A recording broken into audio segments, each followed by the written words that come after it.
Existe uma frase em latim que comumente ela é atribuída a um filósofo que viveu entre os anos de 1561 a 1626, chamado Francis Bacon.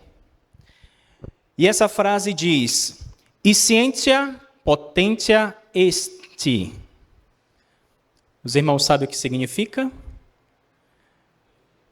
No latim, eu não sei latim, né? Mas aprendi essa frase. Nem sei se a pronúncia está correta, mas no português essa frase significa conhecimento é poder. Conhecimento é poder.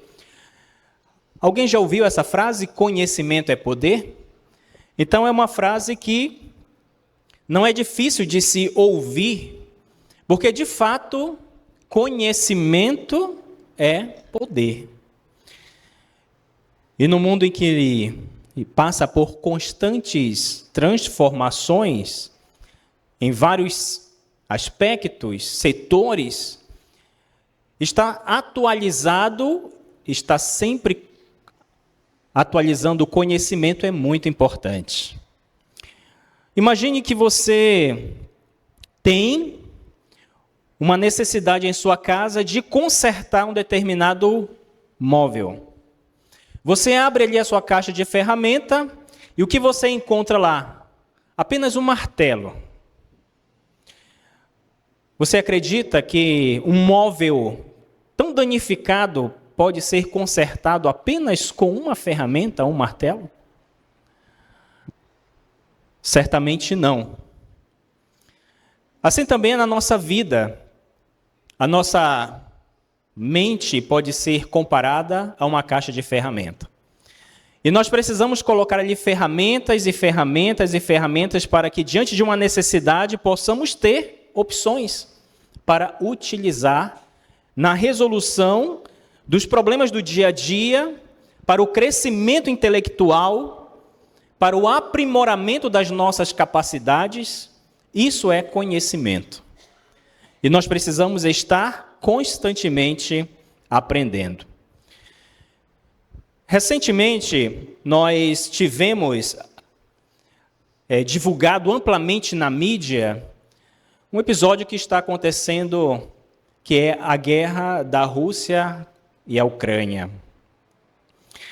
E ontem eu estava lendo uma reportagem em que dizia que a Coreia do Norte está agora fazendo uma aliança mais concisa com a Rússia e disponibilizando para a Rússia soldados. Cerca de 1.500 soldados foram enviados para ajudar a Rússia a vencer o conflito.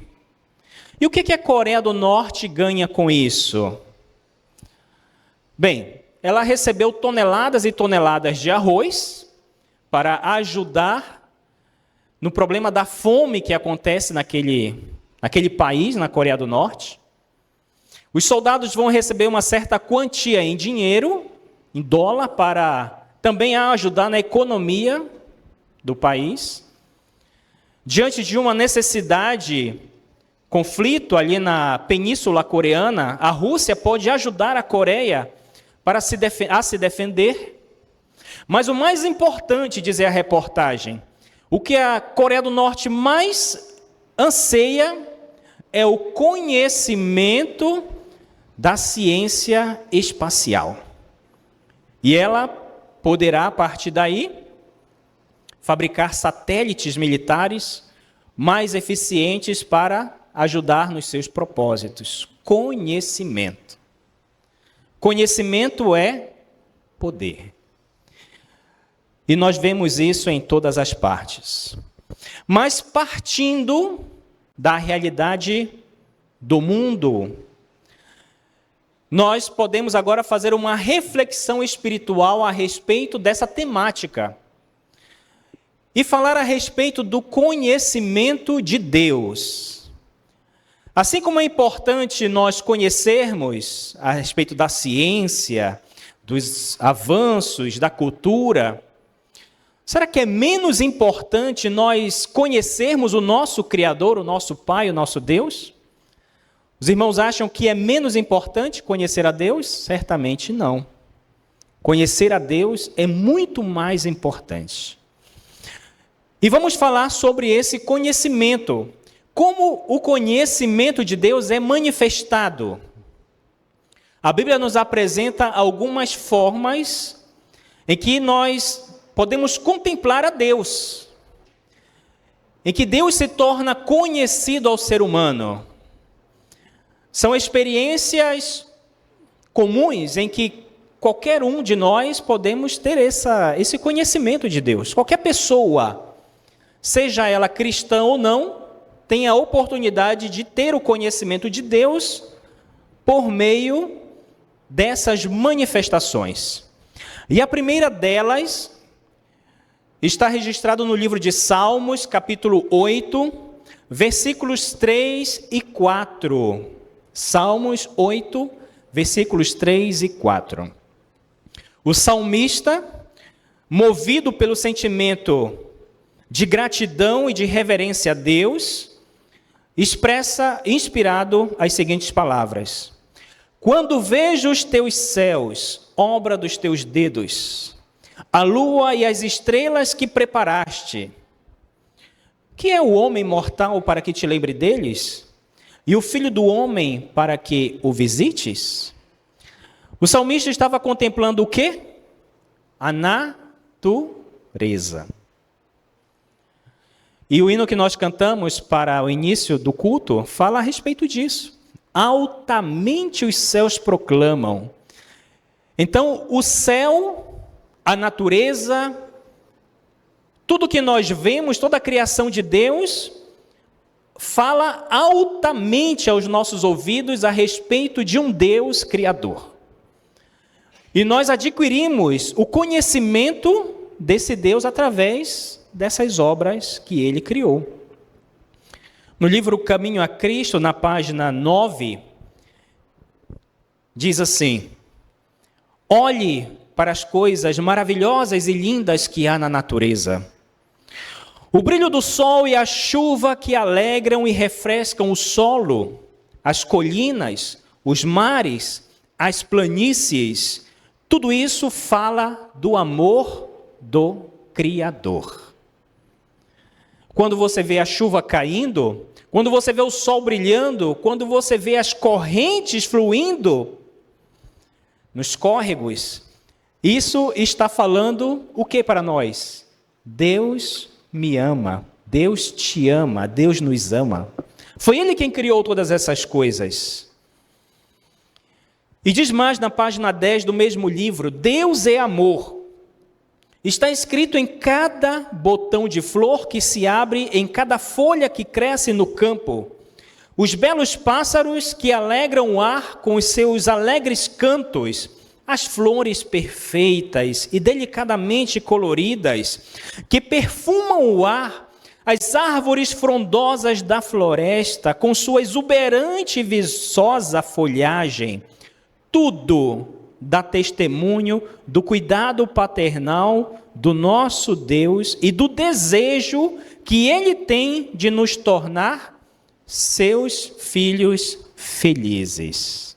Que maravilhoso, irmãos, que lindo! Essa declaração diária, permanente de amor que Deus revela para nós, através da natureza, através da sua criação.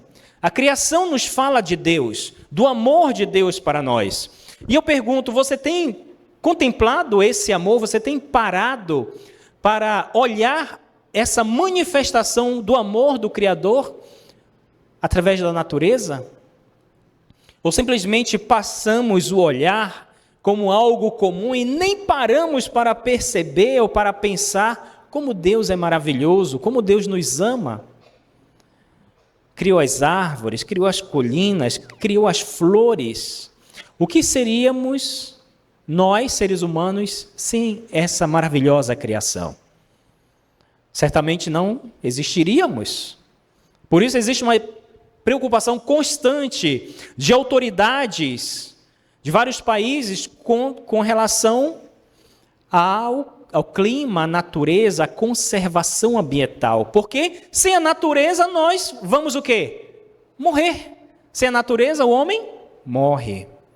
E Deus nos deu a natureza como prova do seu amor. Então essa é uma maneira como Deus se revela ao ser humano. Como nós conhecemos o nosso Pai de amor, um Deus criador, um Deus poderoso. Mas além dessa manifestação, existe ainda outra forma em que nós podemos adquirir o conhecimento de Deus. E está no livro de Romanos, capítulo 7, no versículo 12.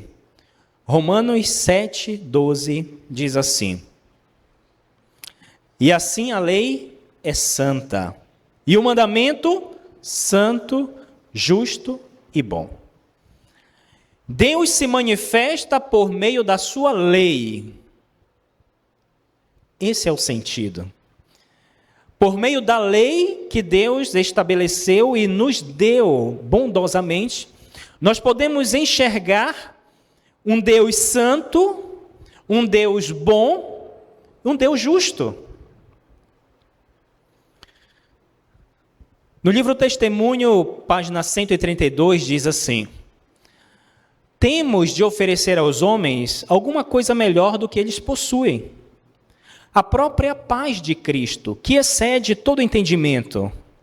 Cumpre-nos falar-lhes da santa lei de Deus, a transcrição de seu caráter e uma expressão daquilo que Ele quer que se tornem.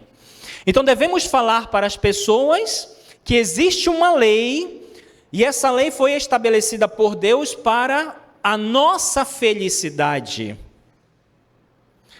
para o nosso crescimento espiritual, para a nossa harmonia comum como seres humanos, para que vivamos em harmonia com os nossos semelhantes e em harmonia com Deus. Então aqui fala que essa lei é a transcrição do seu caráter. E o que é transcrever? O que significa transcrever? Você tem um original e você agora faz uma cópia daquilo que está escrito no original. Você fez uma transcrição. Então, a lei é uma transcrição do caráter de Deus e expressa para nós, seus filhos, o que Ele quer que nós sejamos. A lei manifesta o conhecimento de Deus. A lei de Deus é tão sagrada como Ele próprio. É uma revelação de sua vontade, uma transcrição de seu caráter e uma expressão do amor e sabedoria divinos. Patriarcas e Profetas, página 52. Então aqui nós vemos 3 características da lei. Ela revela, ela transcreve, ela expressa. O que ela revela? A vontade de Deus. O que ela transcreve? O caráter de Deus. E o que ela expressa? O amor e a sabedoria de Deus. Então, quando olhamos para a lei, nós enxergamos Deus. Deus se manifesta. Conhecemos Deus por meio da sua lei. E, de fato, é uma expressão do seu caráter. Nós vivemos aqui como uma grande família, mas cada um de nós temos uma família separadamente também. Eu tenho a minha família. Cada um dos irmãos tem a sua família. E cada família estabelece regras que devem ser adotadas no convívio familiar. E fora de casa também. Nem sempre as regras elas são comuns a todos. Talvez na minha casa existam regras que não existam na casa dos irmãos. Mas as regras que existem na minha casa é uma revelação de quem é o Jackson. De como o Jackson conduz a sua família. Fala das minhas características. E a regra de cada casa, de cada família, também revela o caráter daquela família, do chefe daquela casa. Então, dessa forma, vemos de fato que a lei de Deus transcreve o seu caráter. E conhecemos a Deus por meio da sua lei. Mas existe ainda uma outra forma em que Deus se manifesta. E está no livro de João, capítulo 5, versículo 39.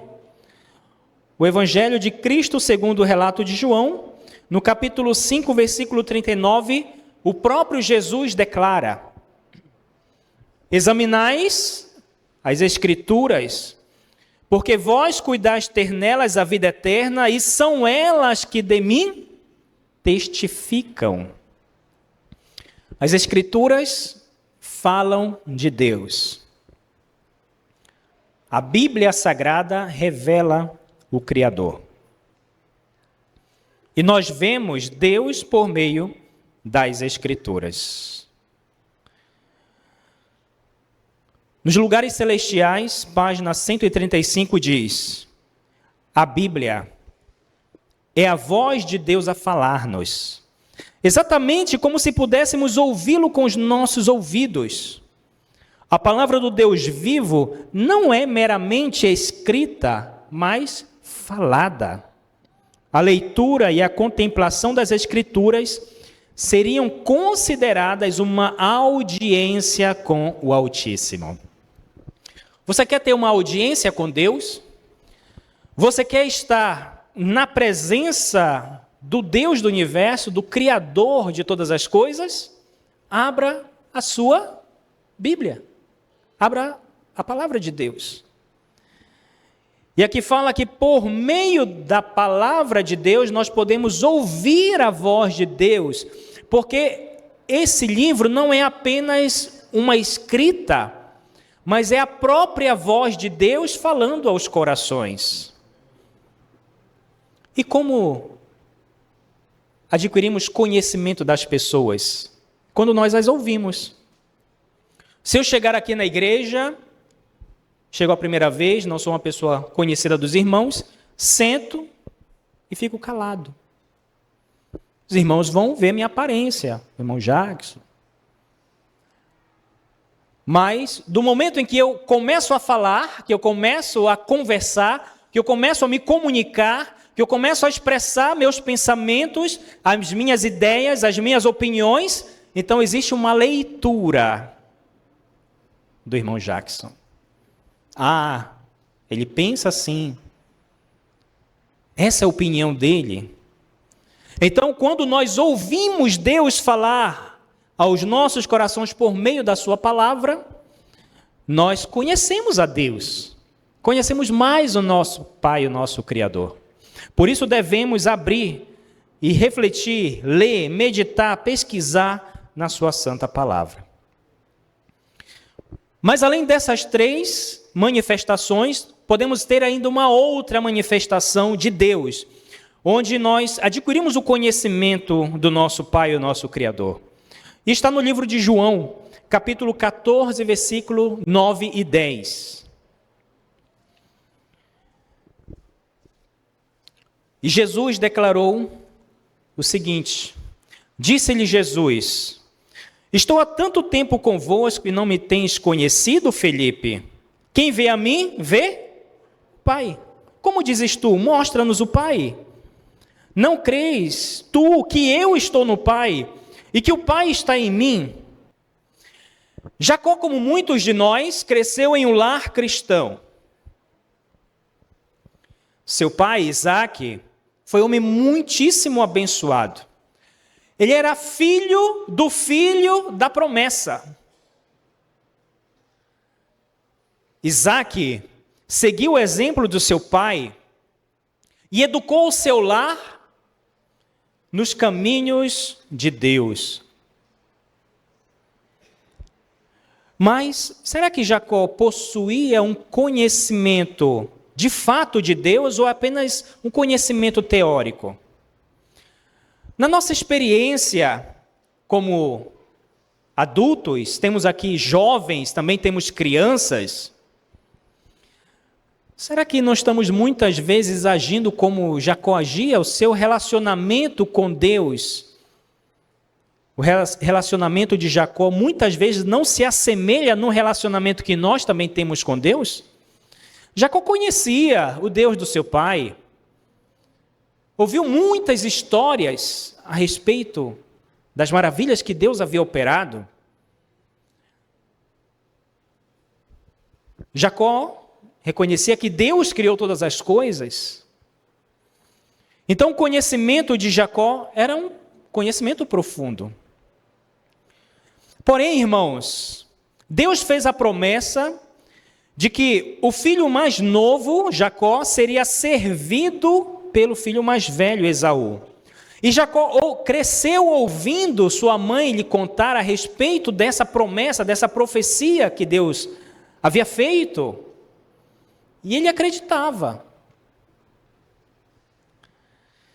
E Jacó crescia dentro dos costumes que a sua casa tinha, dentro das práticas que seu pai havia estabelecido. Ele oferecia seus sacrifícios, prestava o culto da manhã, o culto da tarde. Jacó era como muitos de nós. Mas o que Jacó ainda não havia entendido é que Deus queria dele mais do que um conhecimento teórico.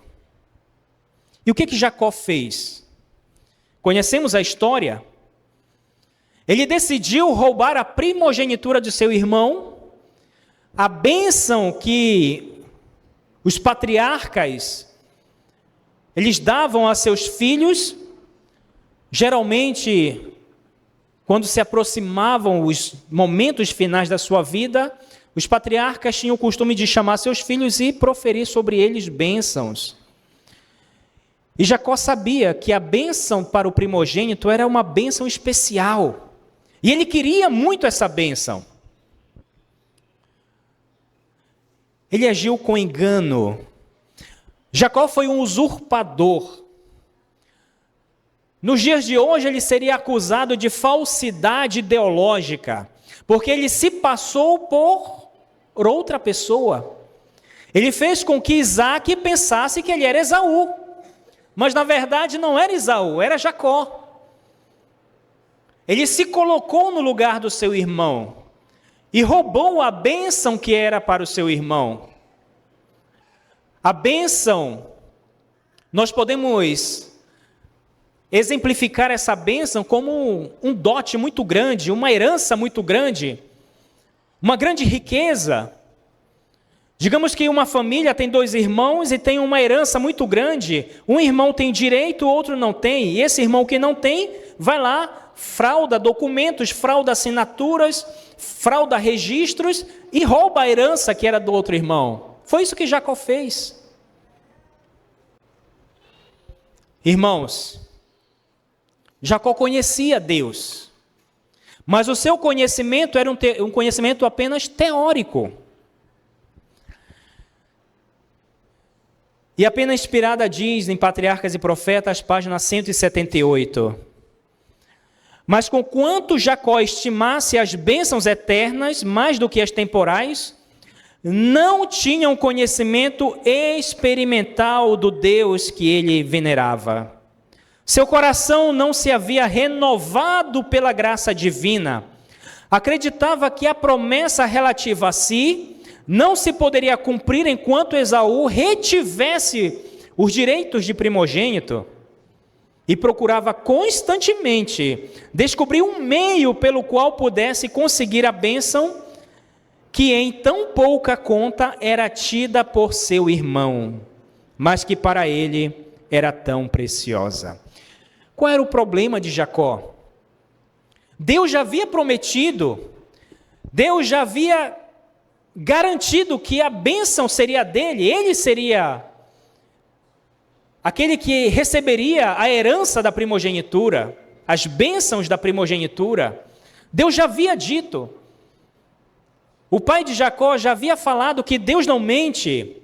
Jacó já havia ouvido a história do seu avô sobre as promessas que Deus havia feito e que havia cumprido. E por que Jacó não acreditou? Porque Jacó estava constantemente procurando um meio para, com suas próprias forças, roubar a primogenitura, as bênçãos do seu irmão. Por quê? Porque o conhecimento que Jacó tinha de Deus era um conhecimento teórico e não experimental. E chegamos ao ponto. Qual tipo de conhecimento nós precisamos ter? Basta nós sabermos que foi Deus quem criou a natureza? É importante, mas não é o suficiente. Basta nós sabermos que a Bíblia é um livro inspirado por Deus? Também é importante. Basta nós acreditarmos que existe uma lei com 10 mandamentos que devemos obedecer? Basta sabermos que Jesus veio ao mundo morrer em nosso lugar? Tudo isso é importante, mas se for mera teoria, não serve de nada para nós. Porque o que precisamos de fato, além desse conhecimento teórico, é um conhecimento experimental. Fazer uma experiência com Deus. É nós nos aproximarmos de Deus de tal maneira que possamos sentir uma transformação acontecendo em nossa vida, em nosso coração. E até então Jacó não havia tido esse conhecimento experimental. Então, queridos irmãos, volto para a nossa realidade, pois como falei a princípio, nós também corremos o risco de ter um conhecimento teórico de Deus, não um conhecimento experimental. Podemos estar aqui na igreja hoje, ser membros dessa igreja, ouvir as lições, ouvir as pregações, ser batizados, ter anos e anos como membros dessa igreja, e ainda não termos um conhecimento experimental com Deus. O nosso conhecimento pode ser apenas um conhecimento teórico. Isso é um risco que nós corremos. Jovens, adolescentes, adultos, crianças. Sim, crianças, porque também as crianças precisam ter essa experiência. Temos na história bíblica crianças que tiveram essa experiência com Deus. Samuel, aquela menina que foi levada como cativa, serva de Naamã, eram crianças que tinham conhecimento experimental com Deus.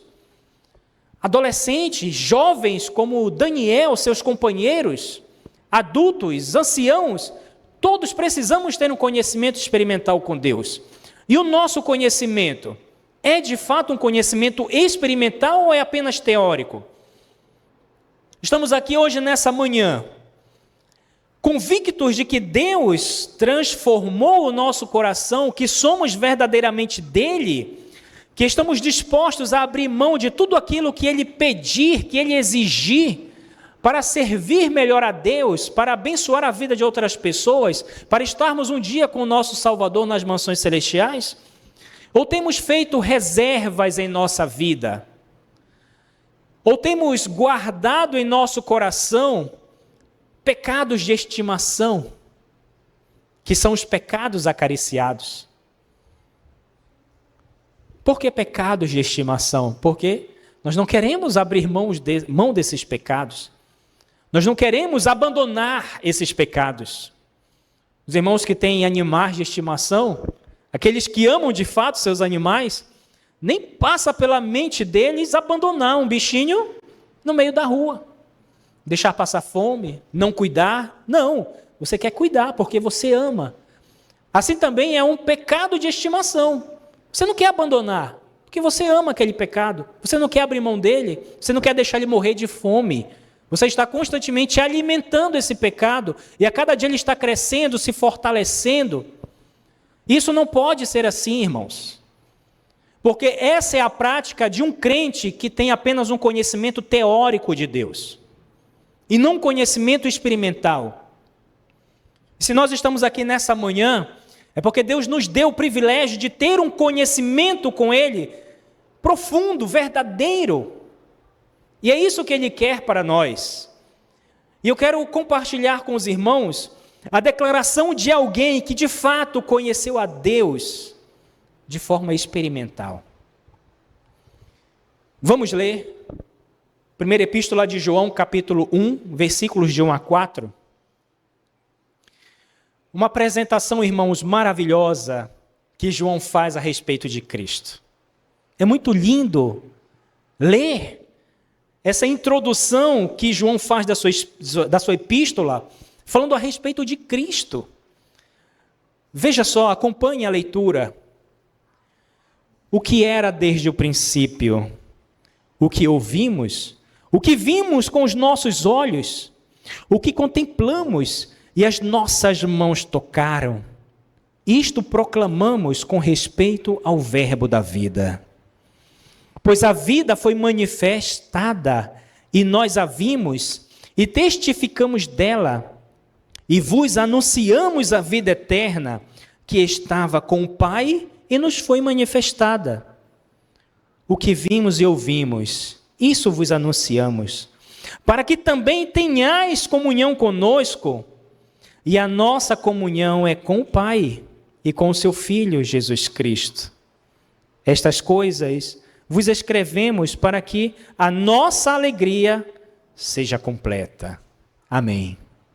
Queridos irmãos, que revelação maravilhosa de um conhecimento experimental.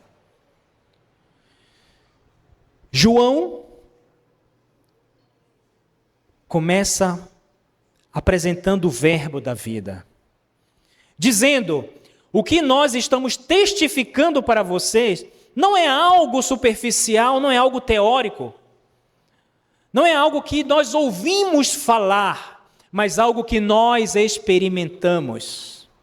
Nós vivemos com Ele, nós nos debruçamos sobre o seu colo, eu reclinei a minha cabeça sobre o seu peito, eu tocava nele, ele conversava com a gente, nós sentíamos, nós ouvimos, ele estava lá.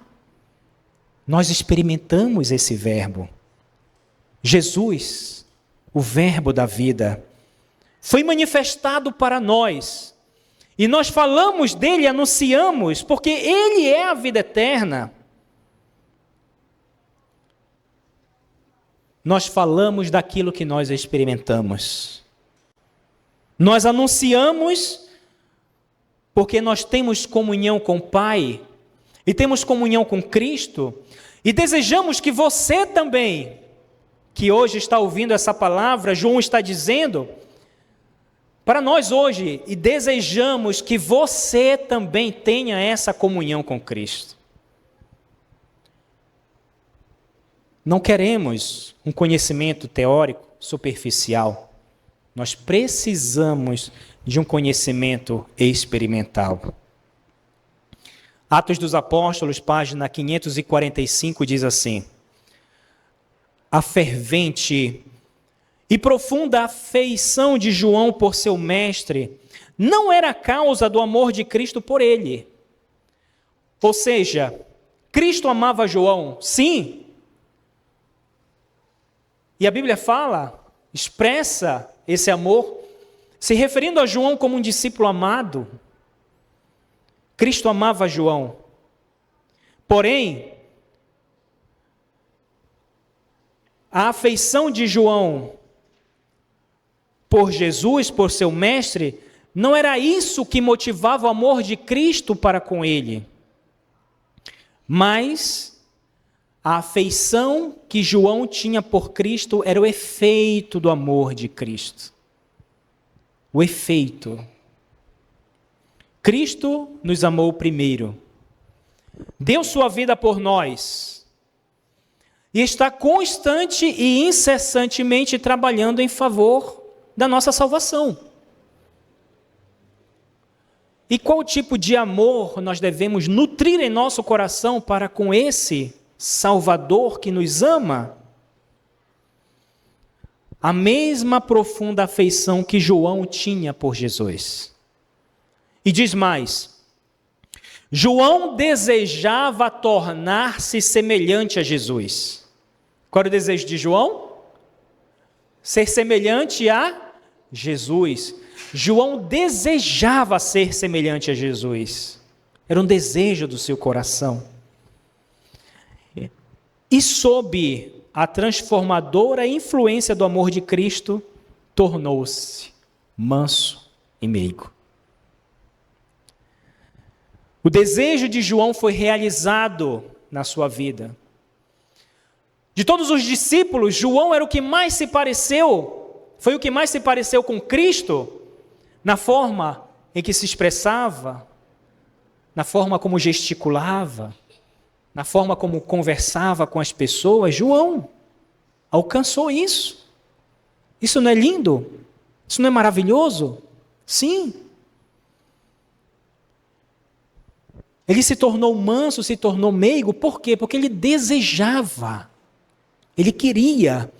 E o amor, a influência de Cristo foi transformando o caráter daquele homem. E conosco, irmãos, precisa ser diferente?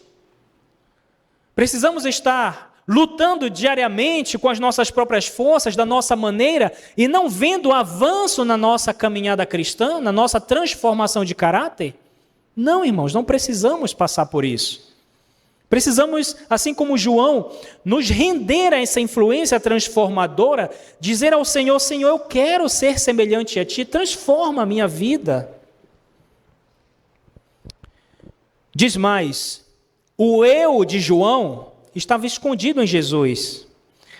Mais do que todos os companheiros, João se rendeu ao poder desta extraordinária vida. João teve do Salvador um conhecimento experimental. Amém. Essa experiência foi a experiência de João. E pode ser a nossa experiência também. Deve ser a nossa experiência também. Nós precisamos dessa transformação, nós precisamos desse conhecimento experimental, e não é impossível, não está distante de nós, está muito perto, é possível. Jesus quer fazer em nossa vida a mesma transformação que fez na vida de João. Jesus quer nos tornar pessoas transformadas, pessoas semelhantes a Ele no comportamento, na forma de falar, na forma de nos relacionar com os nossos irmãos. Quer fazer de nós pessoas amáveis, pessoas meigas, mansas. Mas para isso precisamos nos render a essa influência. Precisamos nos entregar a Jesus sem reservas. Está disposto, de fato, a abrir mão daquele pecado de estimação e de outros que possam surgir no nosso caminho. Precisamos estar dispostos, irmãos, porque Jesus quer que nós tenhamos um conhecimento experimental. No livro de Salmos, capítulo 34, versículo 8, diz: provai, vede que o Senhor é bom. Bem-aventurado é o homem que nele se refugia. Faça a sua experiência, prove o Senhor, fale a Ele com sinceridade: Senhor, eu quero, eu não estou conseguindo, eu não tenho força, porque eu estou tentando da forma errada, mas eu quero, Senhor, eu desejo, e Deus vai transformar os nossos corações. Testemunho Seleto, página 244, nos apresenta a razão porque nós não conseguimos essa transformação. A maioria dos professos cristãos não possuem o senso do vigor espiritual que poderiam obter. Fossem eles tão ambiciosos, zelosos e perseverantes para adquirirem conhecimento das coisas divinas, como são para alcançar as mesquinhas e perecíveis coisas desta vida. Então, o que está impedindo essa transformação, esse conhecimento experimental? Porque nós temos muita disposição para trabalhar, para adquirir recursos, para buscar uma graduação, terminar o ensino médio, procurar um bom emprego, reconhecimento do chefe. Nós temos muita disposição, afinco, estamos trabalhando com essa garra.